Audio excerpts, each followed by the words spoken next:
Yes. Okay, so we didn't miss anything in the recording. Second day of the course.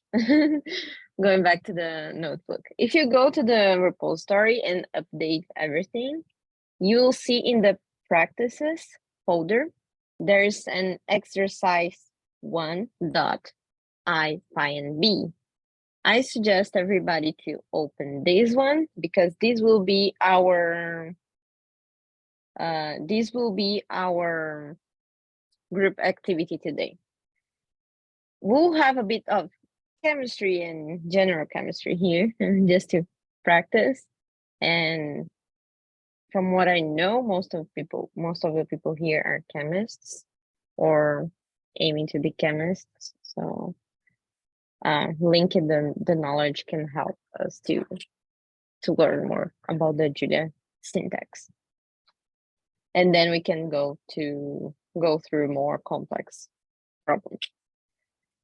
The objective of this exercise is to implement a Julia function that calculates missing stoichiometric coefficients in a chemical reaction using the multiple dispatch feature I've showed everybody yesterday.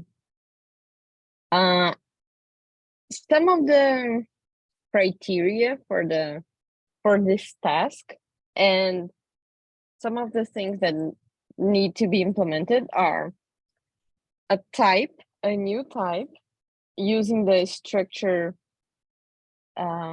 method to declare a substance which will contain the name of the substance or compound, you can name whatever you want, and the number of moles, and the mass, sorry, is the molar mass of that substance. You also need to define a reaction type containing a dictionary with a substance and the number of moles of that substance in the reaction. And another dictionary for the products, following the same format. And then you'll have this stoichiometry function that will accept the reaction and the substance. And for a given reaction, this function will find the value of the missing coefficient.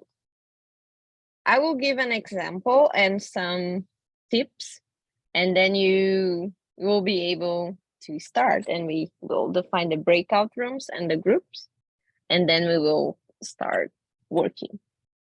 Just a quick reminder from yesterday, what a structure looks like in Julia. When you want to define a new type in Julia, you need to define this structure and the instances of this structure. In this case, we will define a structure called substance, and the instances are the name and the molar mass.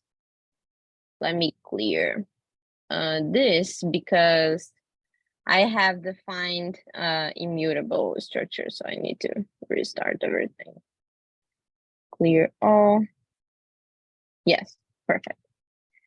So here I've defined the structure with the name and the mass as an instance. Let's give an example. Water. Water is the substance. Its name or its chemical formula, it's H2O. And its molar mass is approximately 18. So I define this. And then when I call water dot mass, I have the molar mass. This is how we use this structure. And then when I call the name, I have the chemical formula or the name, whatever I define. Now I will introduce an example of the dictionary. For this in Julia, you first define the structure dict. You open this And then you define the attributes. So you have water name or chemical formula. You can give whatever you want here. Water mass and water number of moles. So you have this. And then you define your dictionary. And if you go here and call a name, you have the chemical formula. If you want to know the total mass of water in the reaction, you can do water M times water N, and then you have the total mass. I'm giving this because this is important for the main task, that is to implement the function that will find the missing stoichiometric coefficient using this Julia syntax. And then to see the full dictionary, you have this water, and then you see dictionary of any. Remember yesterday that in Julia, when you don't define specific types, the compiler will interpret that as any type. It can be a string, a float, or integer. So any type is an abstract type of all types. Let's verify this, actually. Integer is a subtype of any. True. So all types are subtypes of any, so you don't need to worry. But when you don't have specific types defined for your data structures, your compiler will not be optimized for these tasks. Just a quick reminder, but you won't have the method error I showed yesterday. Questions so far? Let me see the chat. Some people like to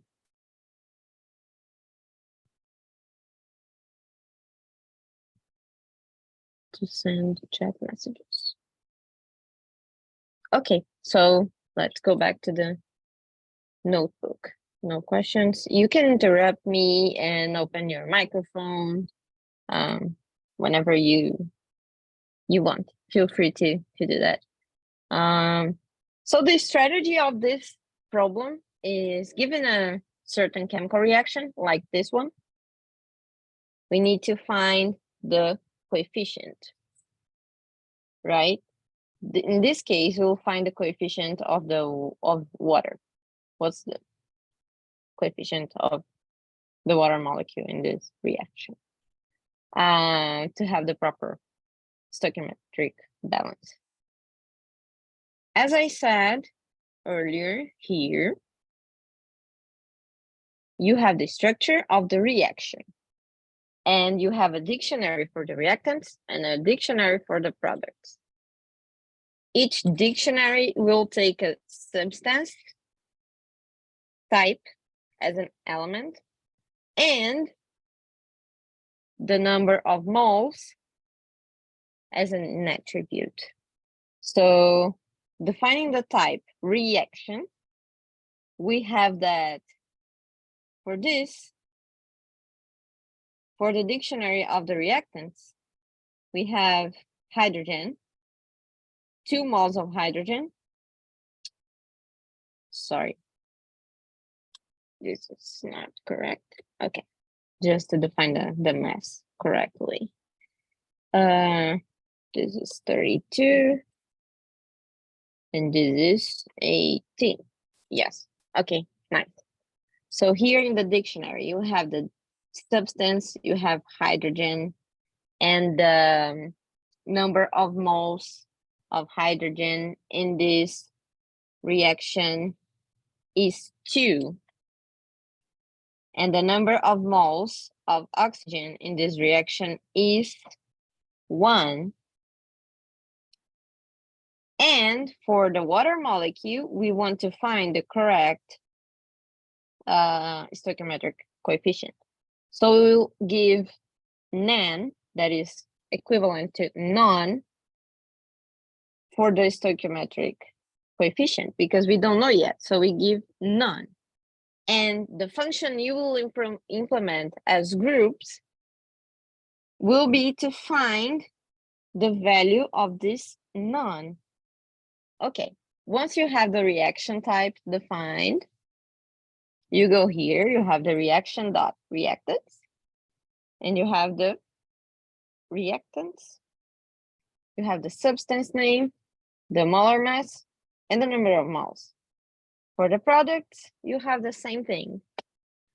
Okay, I gave a lot of information already.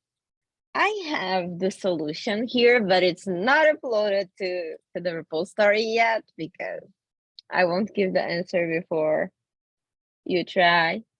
So, and these tips are also not updated there because this will be available in a recording and I will upload these tips later. What is available in the repository as of now is the description of the problem. Okay, questions so far? We'll open the breakout rooms here on Zoom. And once we open that, I think 4 people in each breakout room will be nice to discuss. And we will have 20 minutes to try this, and I'll be going back and forth in the breakout rooms to help. This is a good thing for us to get to know each other and kind of icebreaker. And if the groups are down to do it, we can, after everybody finishes, we can have a discussion about the solution, and each group can present a reaction and show what they did, and then we go to another topic in the course. Does it sound good for everybody?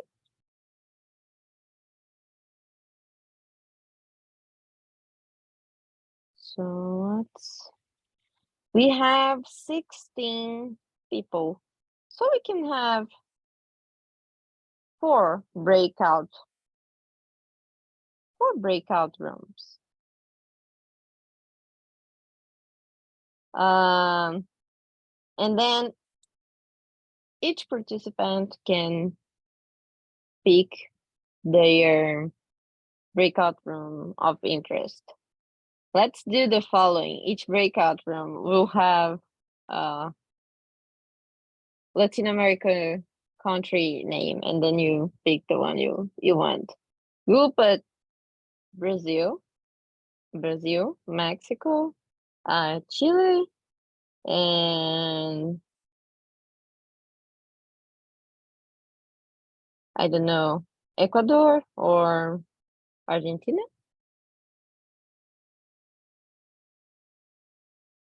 And then you pick the one you want.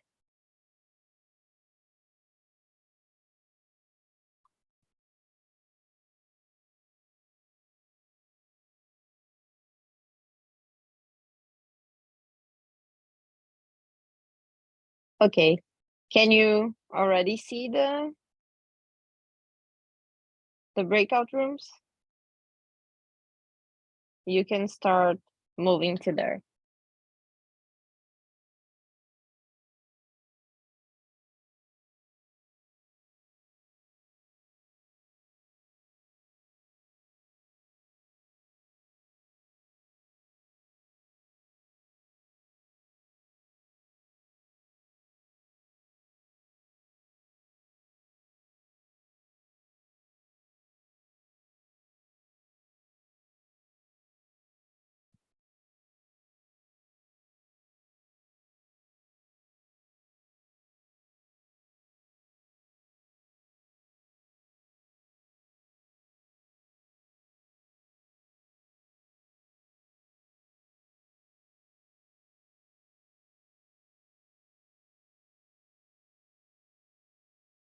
We'll put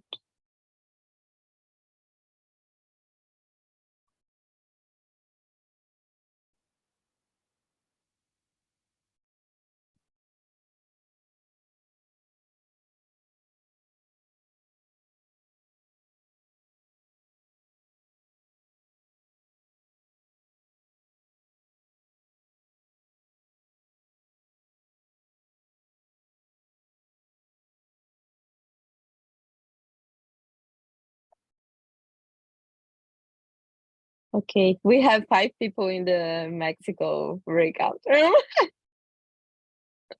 but we have one in the Chile breakout room. Someone needs to move over there.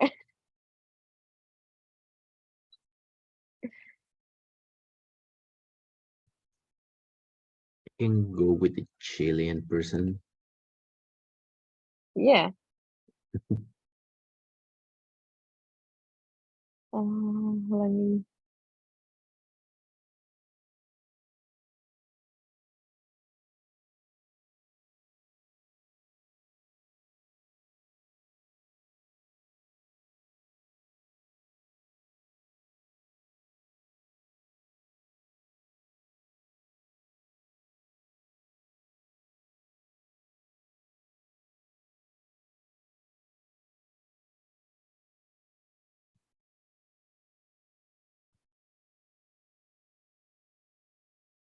Great.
Hello, Carlos.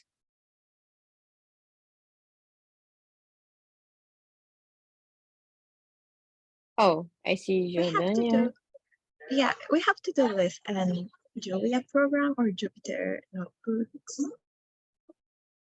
Sorry. We have to do this in Julia program. Like, You mean scripting or in the notebook?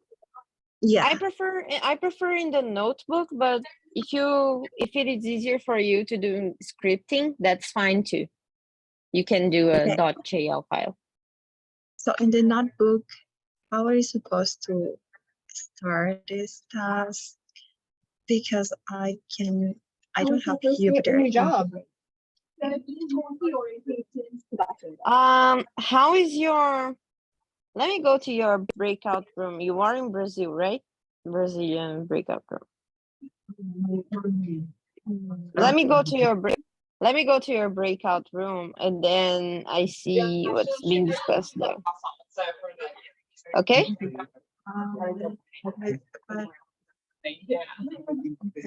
Okay. Join. I will go to the breakout room with your group.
Hey, I think people are still returning to the main room.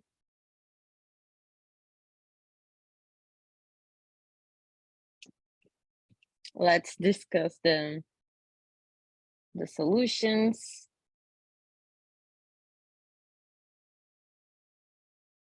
See what people got.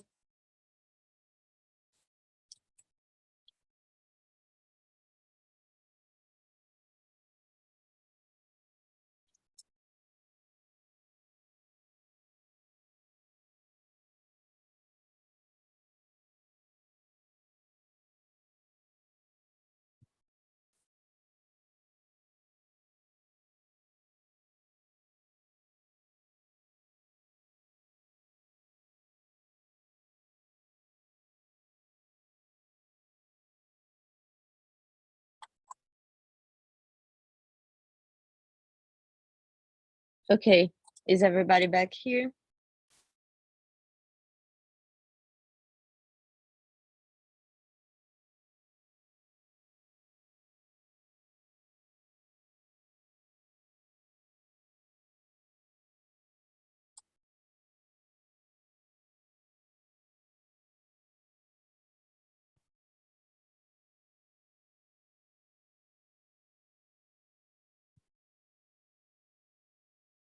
I saw some people in the breakout rooms working on the solutions.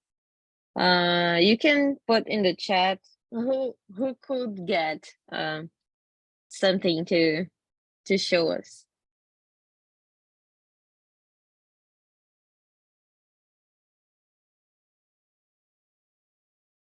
Do you have some group that had a solution and want to discuss?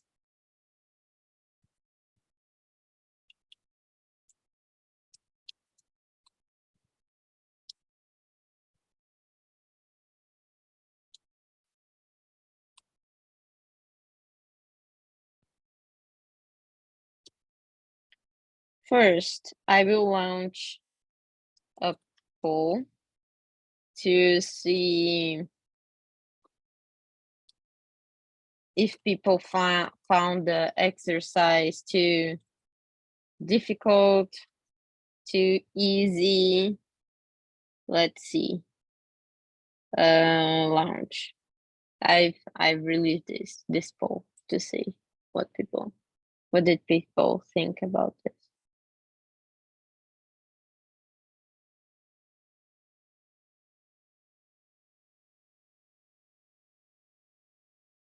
Okay.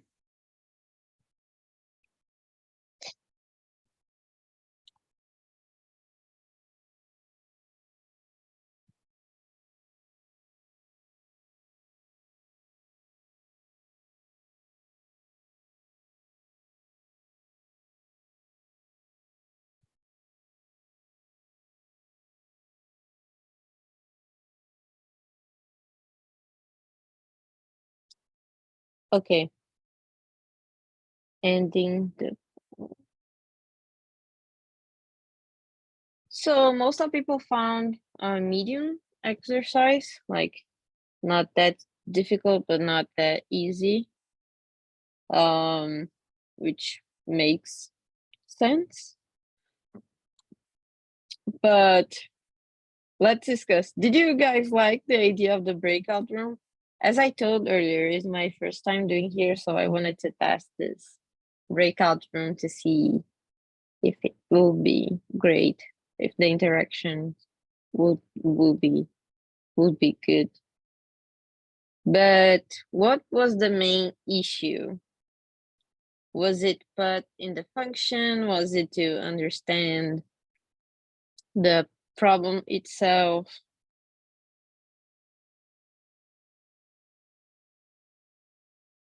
I will show some ideas and some things that I discussed in one of the breakout rooms. And also this will go back to the things we have to do tomorrow.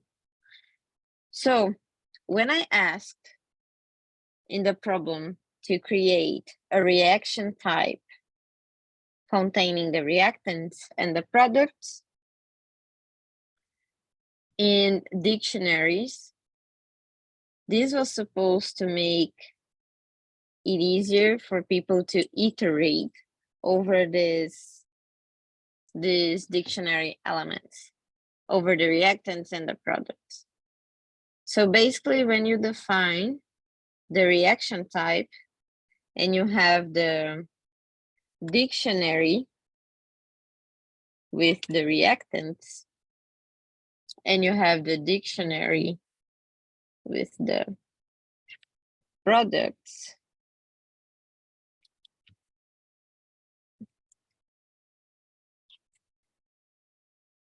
you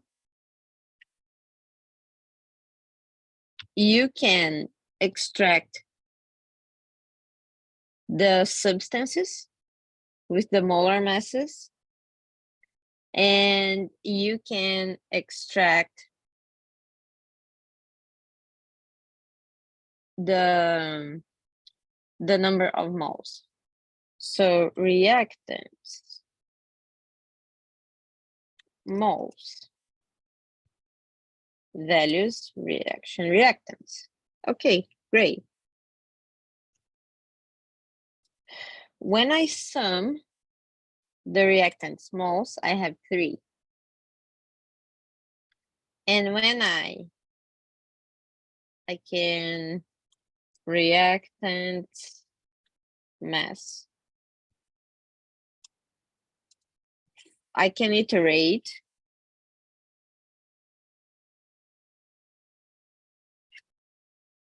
over this.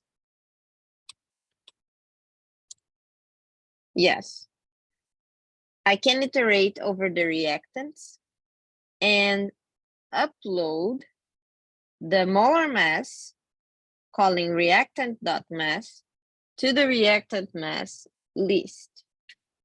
See what I have here, reactant mass.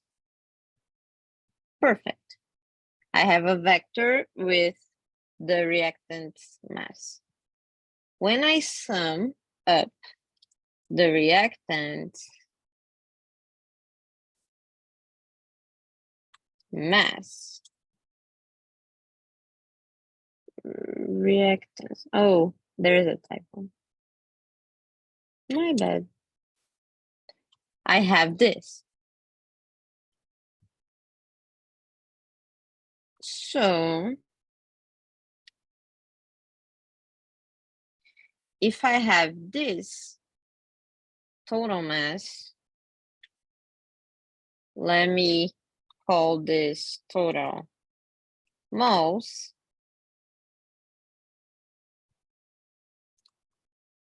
And this, and let me run. This is the total mass total.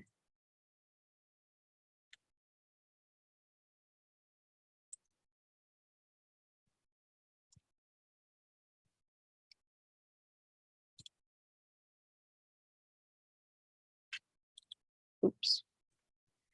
I can just have the total mass here. And, okay, 34. And from this, I take the mass of the products and then I go reaction, products. Great. And I want to discover the stoichiometric coefficient. So from this, total mass divided by total moles, I have approximately 12. For this, when I have keys, reaction products. Okay, I have the water and I have the molar mass.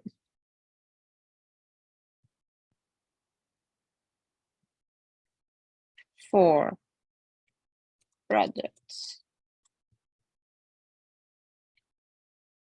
here. For products, for product, in products,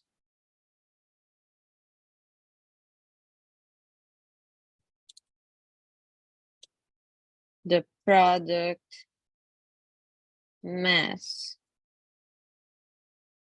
A18.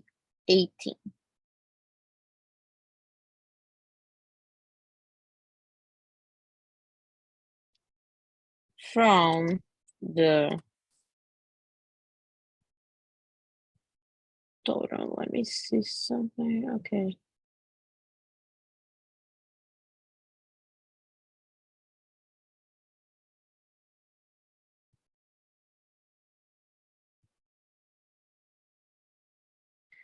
Here we have 3, and here, instead of multiplying everything, we have this total mass, and instead of multiplying the total mass by the total number of moles, we take each number of moles and multiply by each number of the mass. So where is that? Here we have this reactant mass, and we can multiply, we can access the number, the reactant moles. Here, where is that? Here. For moles in reactants moles in enumerate. So for ID, we are identifying each reactant. For ID and moles and enumerate moles, we can take the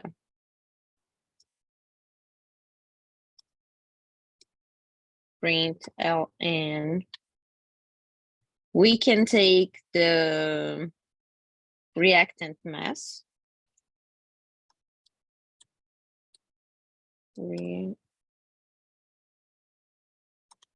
reactants mass ID multiplied by the number of moles, and this, and now we have the total mass. Sorry guys, now we have the total mass. So when we do this, we are multiplying the number of moles by the molar mass, and then we can add, we use push to add this to the list. Mass side, yes. And we run again. And now we use this. And then we have this. And then we take products. Again, we already have the product, yes.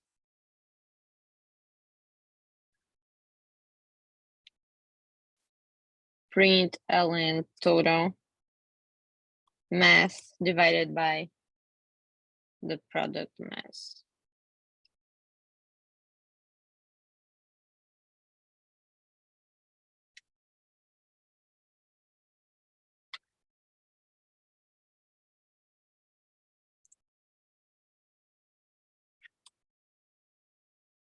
We took the wrong one.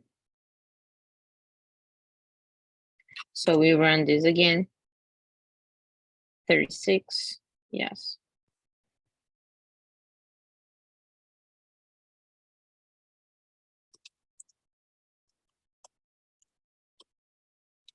Total mass. Oh, I see, okay. We need to do the sum. Yes, and then we have the coefficient for the water. and then we have 2. But I was asking to put this in a function. And then when you go to the solutions, this is basically in the function. I will upload this solution, but basically what it's doing, it's summing up what I exactly did. The number of moles multiplied by the mass in the reactants, and then summing up the same for the products if you have more products. And to do the missing mass, it does the difference, and then the missing mass divided by the number of moles, and then it returns the missing coefficient. So this is the key function. You need to use the sum.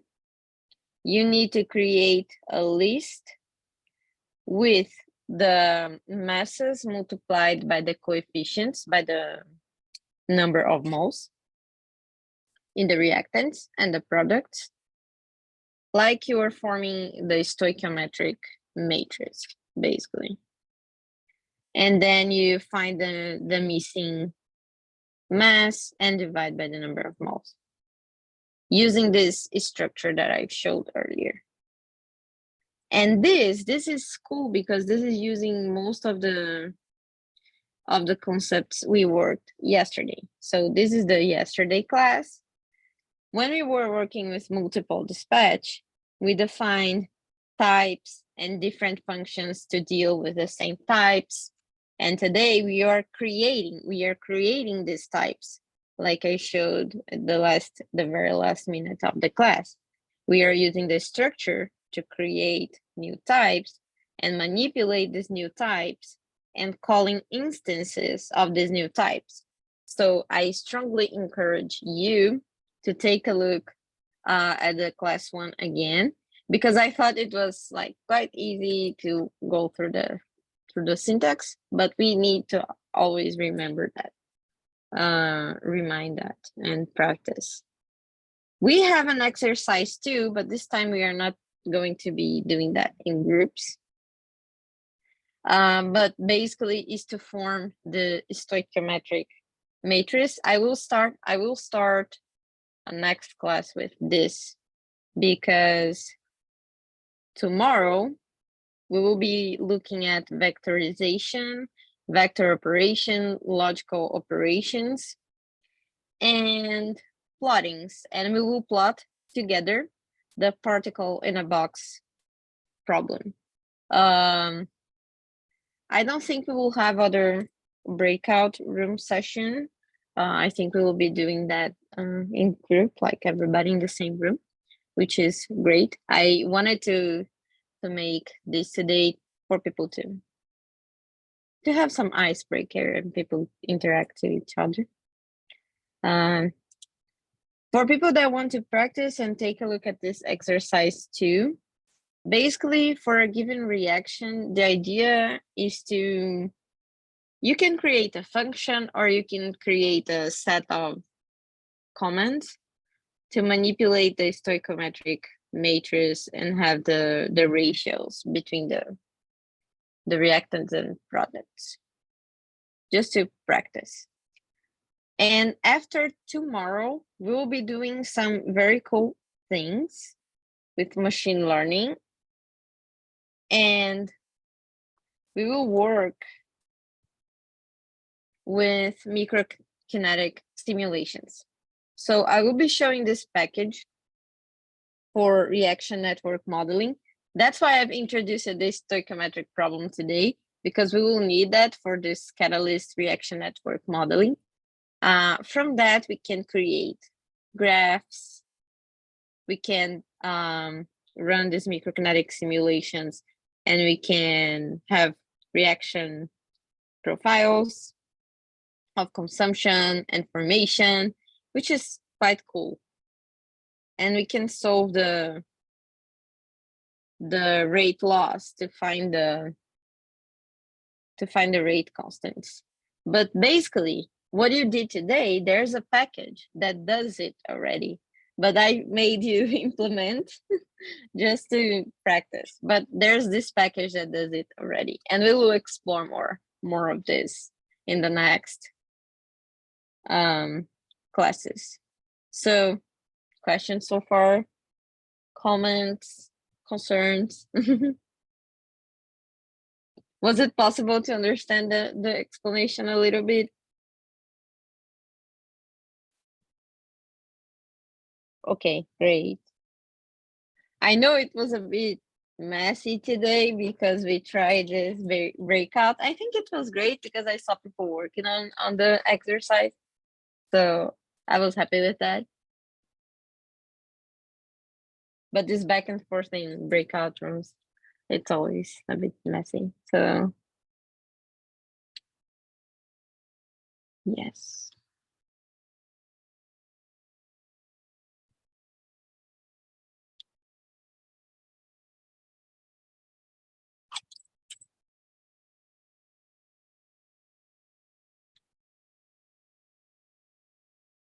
Okay.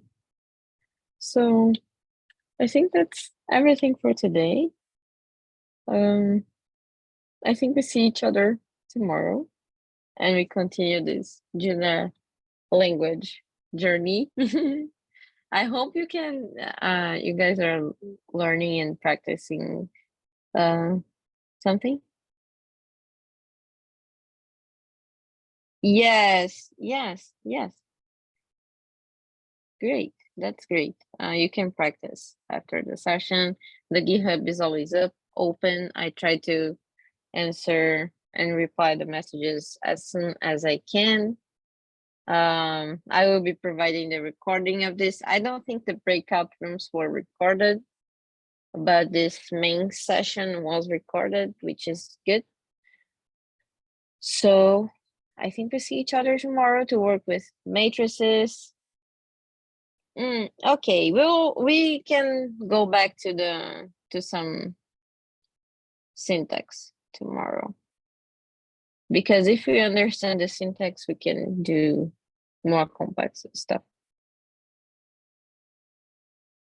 See you. If Jordania wants to stay here for a little bit, just for us to finish figuring out configuration. Yes, please. And Wallison, I think Wallison wanted to work on that too. Yes, great. Okay.